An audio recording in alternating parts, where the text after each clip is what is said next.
Hello.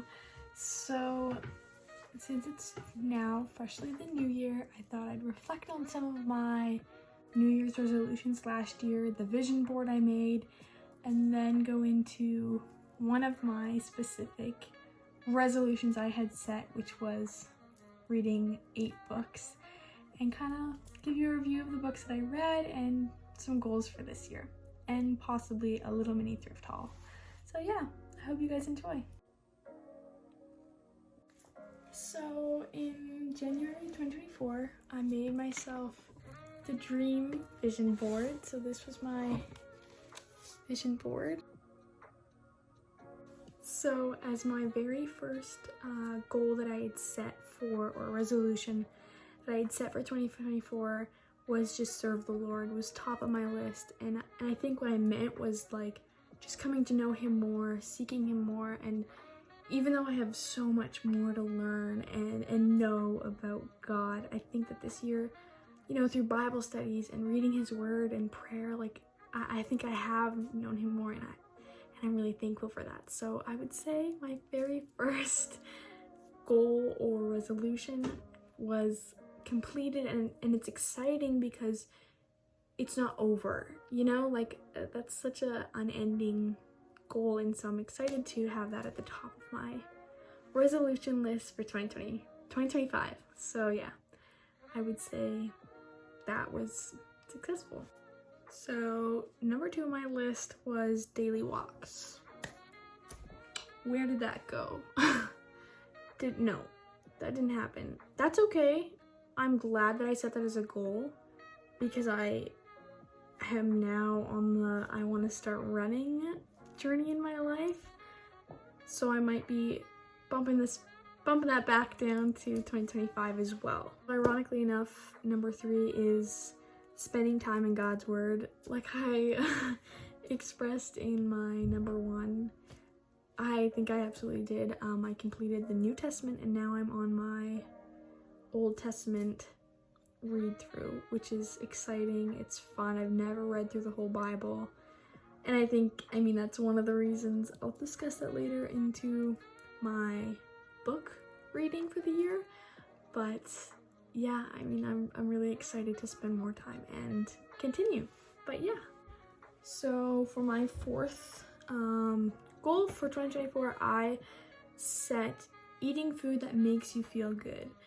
It's a classic, it's a repetitive New Year's goal, and I'm happy to say that I feel like I came out of 2024 with a very different relationship with my food, how much I eat, what, so on and so on. We all, I mean, I don't want to say we all, but a lot of us struggle with stuff like that. It's silly, but it happens, and I think that through this year, it has really improved, and I'm definitely eating food that makes me feel good. So number 4, I would say pretty good completed. Number 5 is as broad as you can get.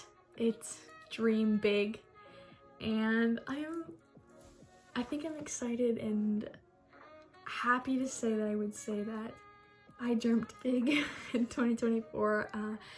I did a lot of things that I've dreamed of doing for a long time. I've made plans. I mean, they've kind of been developing into this new year, but I mean, end of 2024, making plans for some dreams I've had for a long time. And I mean, there's a lot of things that I dream to do more and have more goals, but yeah, I think I would say I dreamt big. I didn't realize how repetitive I kind of was, but what am I on? On my 6th, it says get exercise every day. That lines up with the going on a walk every day. Did I get exercise every single day this year? No. But I definitely got more comfortable with doing exercise and learning different exercises that makes my body feel a lot better. You know, I used to be really into different forms of working out, and then I kind of was like, wow, I don't really like that. And it was a hard transition because you kind of build a lot of your personality, which is, I think, wrong, but build your personality around how you get exercise, and I find that that was what I saw in myself. Maybe I'm wrong for other people, but that's what I saw in myself. And then I was like, I don't know about that. And then I kind of wasn't working out for a while, and then I'm now doing kind of Pilates / yoga, you know, going on runs, and it feels much better for my body. So I think I worked on understanding how to get that exercise every day. So I'm working on it. That's still a goal to carry on to 2025. So incomplete number 6. For my last 2 goals, I'm just going to switch them around so I can talk about the one I want to expand on. So for my last actual goal, I wanted to go to my grandparents' house in Alberta for the summer and work on their ranch and just experience life away from home for a little bit. And it's been a dream for me and my papa that I would come and spend a summer, and it's gonna be their last, it was their last summer, and I was able to go, which is so exciting that it was a dream I had at the beginning of the year, and it made it. And it was really, it was a dream being there. I learned a lot, and I got to know my grandparents a lot better, and just was a super fun experience, and I would not regret that. So number 8 was completed, which is super duper exciting. But now I'm going to bring you back to the 7th one, which is read 8 books this year. The big bookie Julia dream. Did I? No. I only read 6, and that's including a audiobook. And you might be like, are you kidding me? 8 books isn't even a lot. I understand that. I get that. I'm working on it, and I would love to read books more. I just cannot find myself finding the time. I can't. And I'm working on it because my goal again for 2025 is read 8 novels in the hopes that I will read more.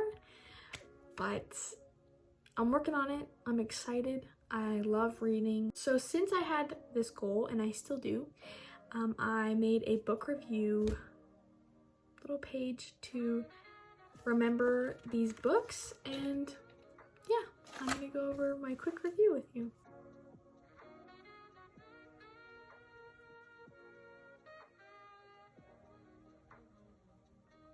So even though 8 books isn't a whole lot, and 6 in itself, 1 also being an audiobook, I'm still happy with the fact that I read 5 novels this year. And if I'm missing one, I'm pretty sure I'm not, but I also didn't even finish all my reviews. As you can see, I only have 4 done plus the audiobook, but that is completely besides the point. I'm hoping that I'll do it again for 2025 and that I'll complete 8 novels. But anyways, let's get into my review. I dare fair warn and say that my genre changes. There's a couple different genres within my year. There's a couple the same. I'm a big romance / action, but I'm not a romance. Also do love just good action / fantasy. So I'm across the board, but yeah, let's get into a couple of books I read this year. So for the first novel that I completed this year, it was Sense and Second Degree Murder by Tirza Price. I got it out of the library, and we have the sweetest librarian at my high school, and I tell her like slightly what I'm looking for my genres I enjoy, and she just finds me a book, and then if I like it, she just orders me the rest of the series. So I absolutely love her for that. So I love the very first one, and I'm literally forgetting what it's called, that I read of this series. There is a trial. There's 3 books, and it's based off of Jane Austen murder mystery, and the first one was an absolute dream. It was a hard one to get into. The Sense and Second Degree Murder one, I gave it 3.5 stars. I said it was hard to get into, but once I was around halfway, wow, very thrilling and on edge. So yeah, it was that's what I have a hard time with also getting through books, is if it's a hard one to get into, I'm like, oh, I want to read, but I'm like, but I'm not really getting into it. But I'm also you started the book, you gotta finish it. So this one, liked it, didn't love it, but I recommend reading them because they are really good. It's a mystery / romance in the olden times, so 1800s, which is a fun time to be in, especially for romance. So for my second book was Irene Hannon, Buried Secrets. This was a good book. I gave this 4 stars. I got this for Christmas or my birthday from my cousin. Bless her heart. Irene Hannon writes such stinking good books, and she has so many. So my review says, first page, you're totally hooked. Very intense murder mystery with a splendid romantic side to it, which is so true. So I'll read the back. As they work to solve the mystery behind the unmarked grave, danger begins to shadow them. Someone doesn't want this dead person telling any tales, and will stop at nothing to make certain a life-shattering secret stays buried. Sorry you didn't need to hear all that, but yes, you did, because this book is amazing. It's very, like, her writing always from this series, from the Men of Valor series, like, right off the bat, you're literally, like, into the story. It normally starts off with, like, how the murder, like, happens. And so you always kind of know, like, a little bit throughout the whole entire story, but, like, you don't get to figure out till... I'm not gonna tell anymore till the end. But, yes, this was amazing. Next book. So then I hopped back into the Jane Austen murder mystery. It was Manslaughter Park, the third of that trilogy. I'm saying that wrong. It was a murder / romance, as all those Jane Austen rewrites by Tirza Price are. My review says, this took forever to get into and action only started at the end. I don't want to hate on her books because I love the first one, and her writing is really good, and I love the setting, the descriptions. Just didn't get into it. I only rated it 1.5 stars.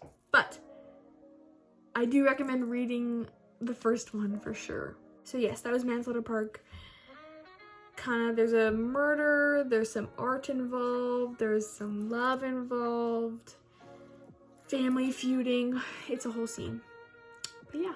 So, 4th book, Thin Ice. Oh my goodness, I'm in hand. This lady, I can't even. It's the number 2 of the Men of Valor. Wow. So, this is about a girl named Christy Reed, and how some of her family members are dead. And then some mystery comes up around them, and I don't want to spoil anything, but this is an amazing book. There's romance, there's like really insane suspicion, and then, yeah. So yeah, my review was that 4 stars. It's a mystery / romance. My review says, whoa, what a thriller indeed. Action from page 1 to page 380. The romance and mystery are absolutely splendid. So I thought the same things as I was reading it. So yes, I recommend the Men of Valor series. I have the 3rd one. It's Tangled Webs. I've not read it. And now I'm excited to read this because I was reminded how good those books were. So anyways, I recommend this series. Have I not finished it? No. But I recommend Irene Hannon, all of her books. I've read other of her books too, and they were super. So yes, this book is a 2025 book, and I'm excited about it. And then I was listening to The Hobbit as an audiobook, and the whole Lord of the Rings. I didn't quite finish, so I didn't add that, but I did listen to the first 2 for sure of the Lord of the Rings audiobooks, and wow. So I guess I could add that. I did get to 8. More or less, if we're counting audiobooks. But The Hobbit is amazing. I want to read it. I don't want to just listen to it. I give it a 4 out of 5. It's fantasy and adventure. I wrote a thrilling novel that takes you on Bilbo's extravagant adventure through the misty mountains and beyond. That's about all I can say. You've probably read or heard of The Hobbit or watched it. Please watch it. I haven't even watched it. I'm lying to you. I've just watched Lord of the Rings. All amazing.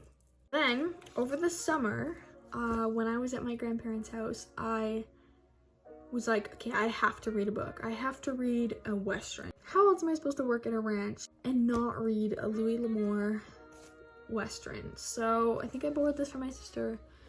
It's an ancient old book. A little bit rough, but this is a good book. So I read The Dark Canyon. It's about Gaylord Riley. He's a lonesome young cowboy who wants to live a peaceful life. He worked for like a, not a gang, that's not the right word, rustlers kind of. And then he doesn't want to anymore, or he kind of leaves because he's just still young and he wants to kind of live a nice peaceful life and own some cattle. But then of course his past and everything is pulled in, and it's a good, not that long of a story. This is definitely a good read. I feel as though I'm missing a book that I read, but then if I think back through how the year went, I think I had a long pause from this Louis L'Amour to the book I just finished reading. In 2025 I finished, but that's not the point. So last year, 2023, I believe it was then, I read My Lady Jane, and the librarian recommended it to me. Wow. Wow, that was such a good book. It includes real history and then what the authors come up with, and it's amazing. It's by 3 authors, 3 ladies write it. I think the 3 ladies wrote My Lady Jane, but it's by Cynthia Hand, Brodie Ashton, and Jodi Meadows. And they write about real queens. And there's the My Lady Jane series. I read this one, and the librarian ordered me in these books, so I will be reading them. But then My Contrary Mary is like a, it's related to these books, but it's a bit different. So it's about the Queen of Scots, and there's fantasy, there's romance. She has to fight for her kingdom and falls in love, and the fantasy will throw you off. I cannot spoil it. I recommend reading My Lady Jane first, and I'm probably gonna say, once I finish reading the other 2, My Plain Jane and My Calamity Jane, that I'm gonna say read those first, then read these. So I'm still gonna recommend that. This was a good book. Yeah, I would say 3.5 stars, and that's like high because I'm scared of giving it 5 out of 5. So that's why all those amazing books I rated 4 out of 5, because I'm like, okay, but like what if I read a book that's like, then I'm gonna regret that. So anyways, this I would say 3.5, 4. 3.5. I'm going to 3.5. This was a good book. So yeah, I just finished this, and now I begin on my 8 novels of 2025, and I hope you enjoyed, and I hope you look into some of these books if you thought they looked interesting. And yeah, I hope that you too spend some time reading this year, and I hope that you enjoyed, and yeah. So yesterday I found myself in the thrift store, and wow, I have gotten good deals, but yesterday the deals were dealing, you could say. And so, of course, as one would, I have a thrift haul for you, and I will quickly show you what I got. So my sister's birthday is coming up, and she has a record player now that she got for Christmas, and I got her records because we have no record store in our town other than the thrift. So I found some that I think, this one, questionable. Other 2, I think there's some songs that she knows. So I'm excited about these. So first is this cute red zip up. It's like fleecy material, and it's just a cute layer, or even just a quick sweater. Next, I got this kind of running or hiking thin kind of slicky material for, like I said, hiking or running. Next was this adorable red sweater. It's just a pullover. the zip, and this cute piece of like split up art, which I think is really cool. Next was this North Face kind of layer, zip up, perfect for like skiing, also fleecy. Lastly, this yellow button up fleece, fits nice and big. Again, just that soft fleece. So in total, the 5 shirts literally only cost me $22. But anyways, I hope that this encouraged you to set some new goals for 2025, go out and read a book, and help save the planet by going thrifting. And I hope you enjoyed the video. I'll see you guys later. Peace out.